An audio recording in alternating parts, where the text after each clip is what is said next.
పుణేర్ Paltan versus Haryana steelers match preview అయితే ఇద్దాం ఈ వీడియోలో. రెండు టీమ్స్ కూడా season 10 ఫైనలిస్టులు.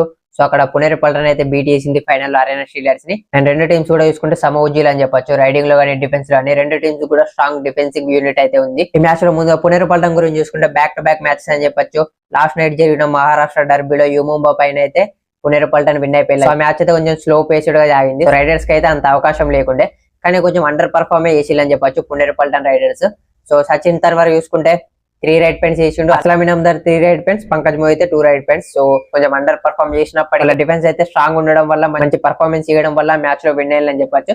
Against strong U Mumba side. ఇక పుణేర్ పల్టన్ డిఫెన్స్ గురించి చూసుకుంటే ప్రతిసారి చెప్పుకుంటాం వాళ్ళ రైడింగ్ కన్నా వాళ్ళ డిఫెన్స్ వాళ్ళ స్ట్రాంగ్ పాయింట్ అని. సో లాస్ట్ మ్యాచ్ లో అదే విధంగా పర్ఫార్మ్ చేసిల్లు. కార్నర్స్ లో గౌరవ్ ఖత్రి అండ్ విశాల్ భరద్వాజ్ అయితే సూపర్ గా పర్ఫార్మ్ చేసిల్లు. గౌరవ్ ఖత్రి 4 ట్యాకిల్ పాయింట్స్ చేసిండు, విశాల్ భరద్వాజ్ అయితే 3 ట్యాకిల్ పాయింట్స్ అయితే చేసిండు. ఇంకా వాళ్ళ కవర్స్ లో కూడా సూపర్ పర్ఫార్మెన్స్ ఇచ్చిల్లని చెప్పొచ్చు. అభినేష్ నటరాజన్ 4 ట్యాకిల్ పాయింట్స్ చేసిండు, అందులో ఆల్అౌట్ కాకుండా కాపాడినట్టు సూపర్ ట్యాకిల్స్ కూడా ఉన్నాయి.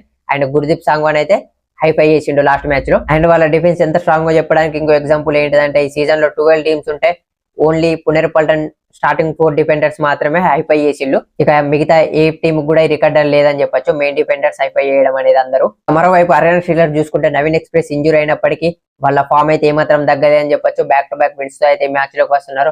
లాస్ట్ మ్యాచ్ లో వాళ్ళ రైడర్స్ లో శివం పటారే సూపర్ 10 చేసిండు, అలాగే 2 ట్యాకిల్ పాయింట్స్ కూడా వేసి ఆల్రౌండ్ పర్ఫార్మెన్స్ అయితే ఇచ్చిండు అతను.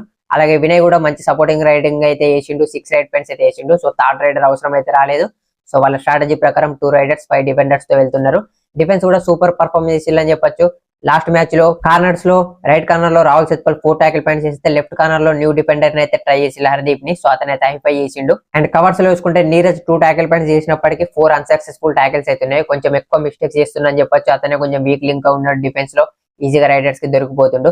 ఇక కెప్టెన్ జైదీప్ అయితే లాస్ట్ మ్యాచ్ లో హైఫై చేసిండు, 2 yellow కార్డ్స్ కూడా వచ్చినాయి అతనికి. సో మ్యాచ్ లో ఎవరు విన్ అవుతారు అనుకున్నారు కింద కామెంట్ చేయండి. అలాగే నెక్స్ట్ వచ్చి ప్రో కబడ్డీ వీడియోస్ కోసం అయితే మన పేజ్ ని ఫాలో అయిపోండి.